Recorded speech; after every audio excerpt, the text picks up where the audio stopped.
Hello everyone, আমি নেহা। সবাইকে শুভ নববর্ষের অনেক অনেক শুভেচ্ছা।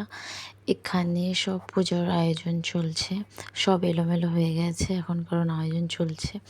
এখানে আমি চালটি ভিজিয়ে নিব আগের থেকে। পোলাও হবে আর মটর পনির হবে। মটর ছুলতে বসে গেছি। সোনামণি আর মা মিলে ঠাকুরের সব জিনিস আয়োজন করবে, আর আমি এখানে রান্নার আয়োজন করব। একটু নতুন নাইটি পরে নিয়েছি আমি সকাল সকাল।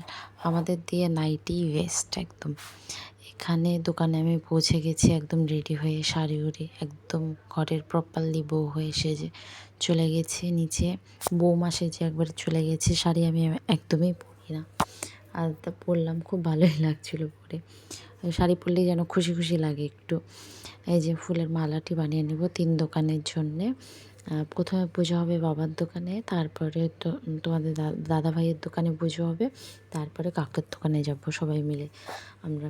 এই যে হয়ে গেছে আমার মালা বানানো। জয়ন্ত পিছন থেকে এসে বলছে আমিও ভিডিওতে আসবো। আমি বললাম, তুই যা, পরে আসবি ভিডিওতে।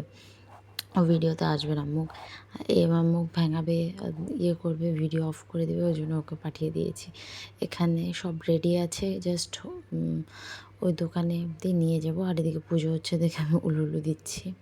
সব রেডি হয়ে গেছে, বাবা পুজো দেবে, বাবা তড়িঘড়ি করতেছে। এই যে বাবা একদম ব্রাহ্মণের মতন বসে গেছে।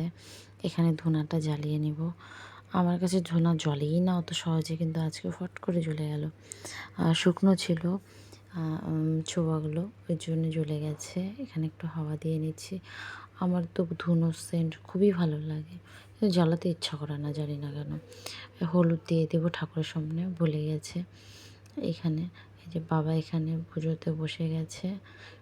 জানি না কী কী লিখছিল, ওই বছর সাল এগুলো কিছু কী লেখে। তোমার দাদাভাইকে বলছিলাম যে আসো আমার সঙ্গে ফটো উঠো, ওনার একদমই ইচ্ছে করছে না ফটো উঠতে।